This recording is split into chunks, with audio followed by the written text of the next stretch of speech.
Kak, coba lihat belakang kakak ada kepala. Apaan sih? Emang di belakang gue ada apa? Jadi akhirnya pintunya dibuka sedikit. Begitu hampir setengah terbuka, gue langsung teriak. Awas, pisau bahaya. Sini pisaunya. Bang Tio muncul dari balik pintu dapur yang dibuka dengan kasar. Tolong saya. Iya Bu, bisa. Saya bisa bantu apa?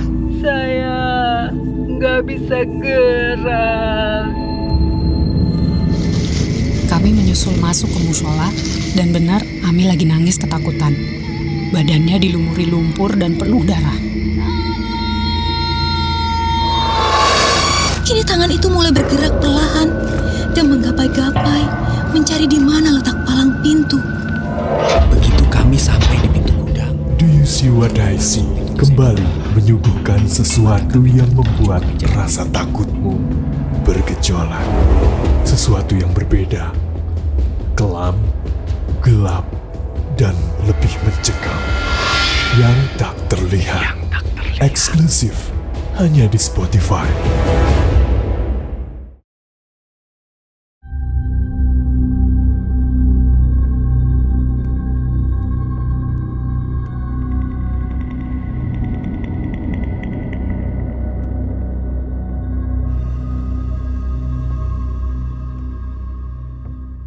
Halo, apa kabar semuanya? Khususnya warga desa Sukawedi. Semoga semuanya dalam keadaan sehat, murah rezeki, dan selalu dipanjangkan umurnya. Ketemu lagi sama aku Elma dari Solo. Dan ini ceritaku yang kesekian kali di Duyusi Wadaisi. Kejadiannya belum lama, jadi PPKM yang pertama lah. Jadi berawal dari masa pandemi kemarin, karena semua pekerjaan yang menyangkut kerumunan itu sangat dibatasin. Jadi mau nggak mau kita harus banting setir, kita mutar otak kita untuk bertahan hidup itu caranya gimana. Untungnya aja dulu aku sempat punya bisnis kuliner. Sempat vakum lama karena salah satu pekerjaan yang nggak bisa ditinggalan.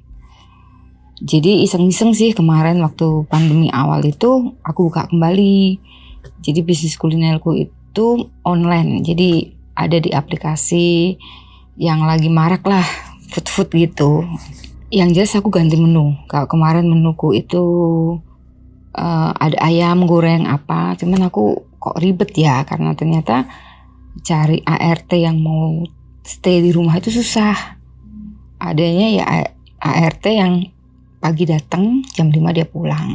Sebenarnya ketika buka pertama, aku disaranin itu untuk buka 24 jam. Karena aku jualannya kan di rumah. Karena gak dapat lagi ART yang mau stay, jadi aku buka dari jam 5 pagi sampai jam 12 malam. Kalau dulu aku jualan ke bisnis kulinerku itu ayam, sekarang aku ganti menu jadi dimsum. Karena aku berpikir bisa stok banyak, kemudian cara pengerjaannya juga lumayan cepet sih, jadi satu pesanan bisa 10 menit karena kita juga mikir kalau ada pesanan banyak biar cepet juga. Akhirnya aku buka dari jam 5 pagi sampai jam 12 malam. Hingga suatu ketika ada orderan masuk hampir jam 12 malam. Ketika aku buka ternyata nominalnya lumayan besar, hampir 300.000. Komplit, yang dipesan tuh komplit. Ada yang frozen, ada yang dikukus, ada juga yang goreng. Untung aja saat itu anak perempuanku tuh belum tidur. Jadi aku dibantuin sama anak perempuanku. Ketika ojolnya datang, pas banget. Bapak ojolnya tuh sudah sering banget dapat orderan di restoku. Tapi aku tetap bilang sama Pak ojolnya, Pak tolong disampaikan dulu sama customernya. Ini waktu pengerjaannya lumayan lama, sekitar 30 menitan. Kemudian Pak ojolnya telepon customer dan customernya oke. Ya udah aku langsung ngerjain sama anakku perempuan. Akhirnya selesai jam setengah satu lebih. Kemudian aku bawa keluar, aku serahin sama Pak ojolnya. Karena aku udah lumayan kenal Bapak ojolnya, karena sering dapat orderan di tempatku, sedikit ngobrol lah. Pak hari ini dapat orderan berapa? Rame enggak? Atau apalah. Kemudian basa-basi selesai, bapak itu pergi. nganterin makanan. Pas itu aku inget, ternyata sampah belum dikeluarin. Karena namanya orang jualan pasti sampah itu kan banyak.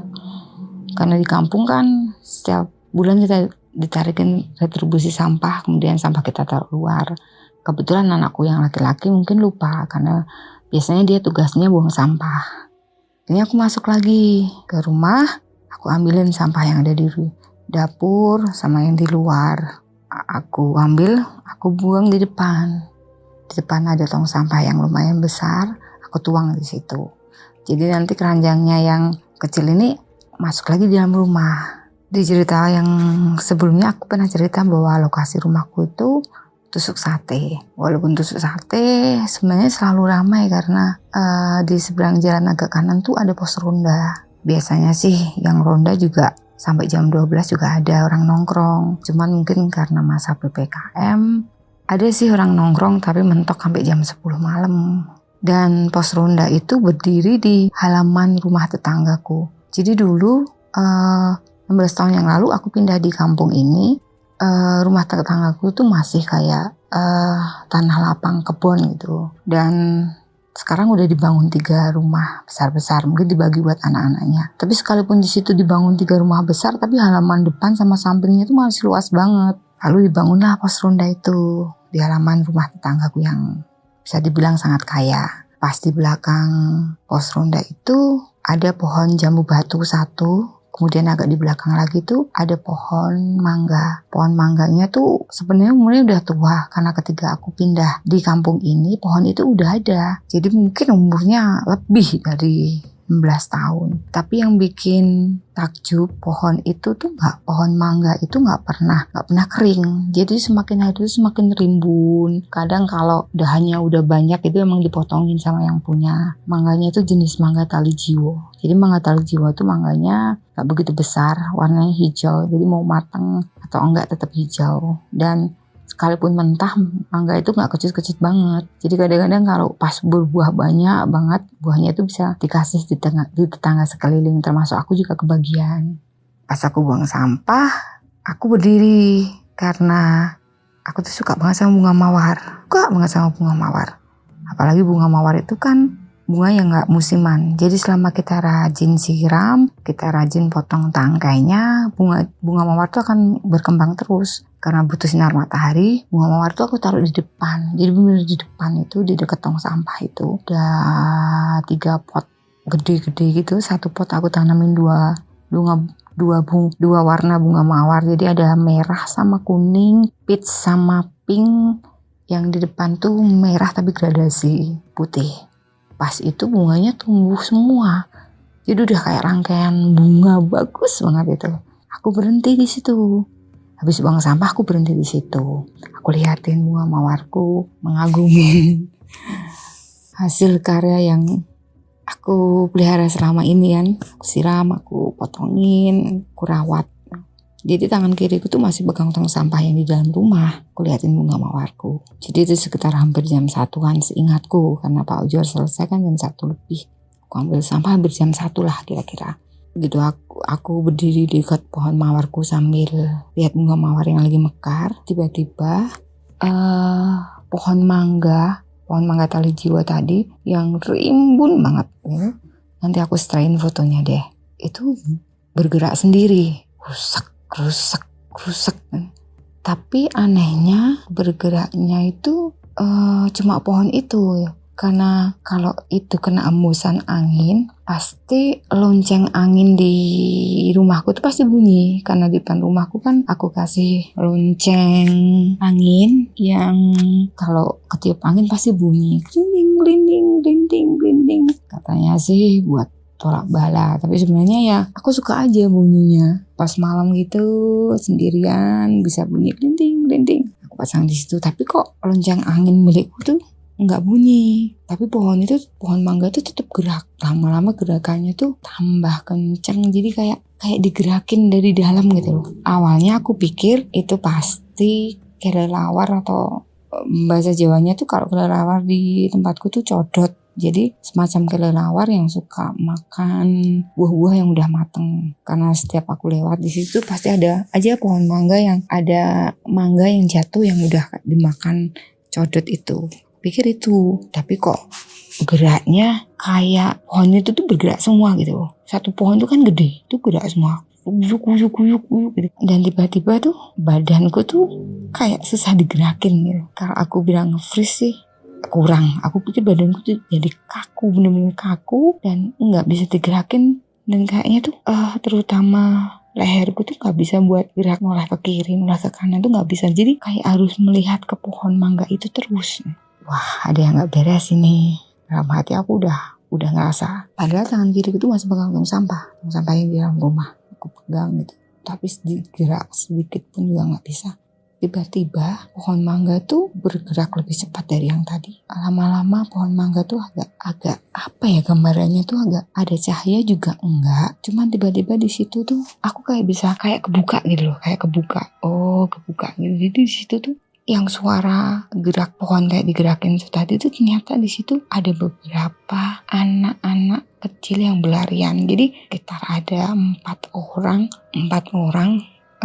Dari pakaiannya sih seingatku laki-lakinya cuma 1. Kemudian yang 3 itu perempuan. Gambaranku sih wajahnya mereka pucat. Jadi hampir kayak di film-film horor itu yang pucat. Bajunya juga lusuh.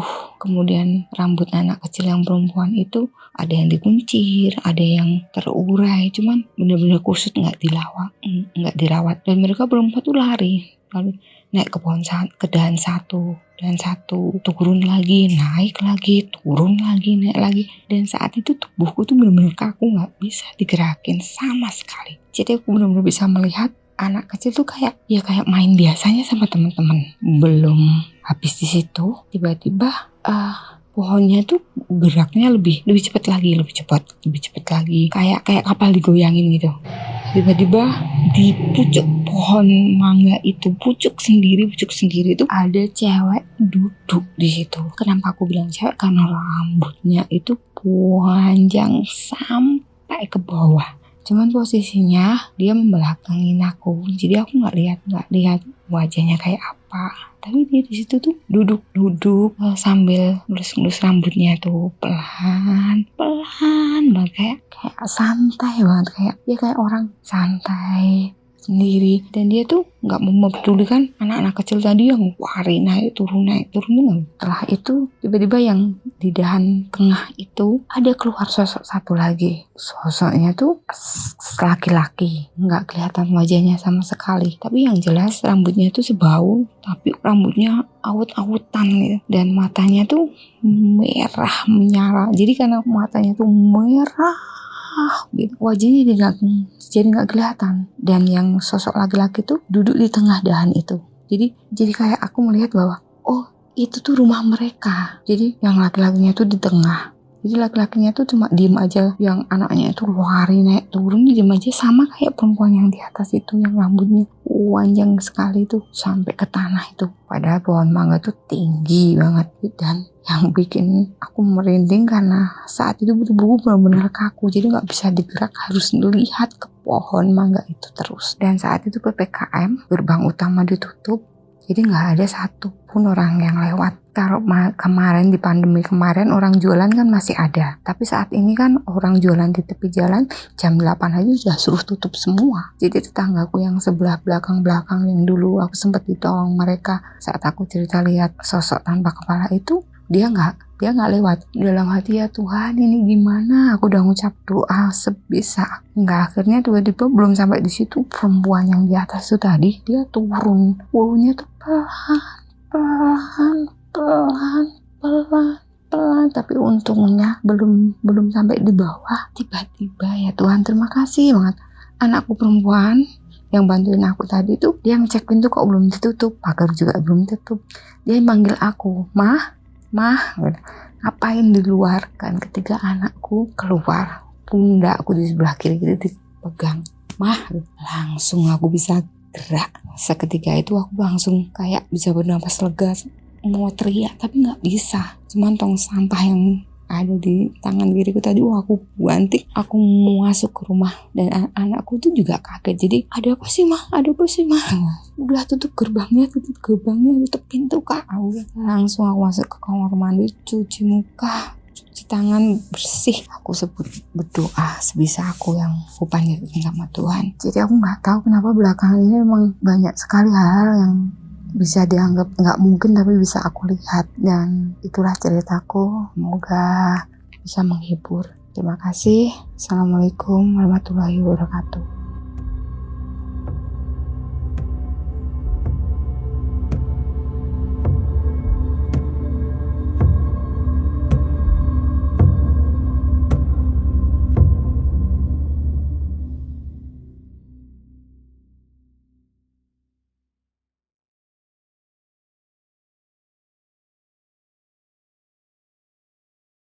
Kirim cerita kamu ke alamat berikut.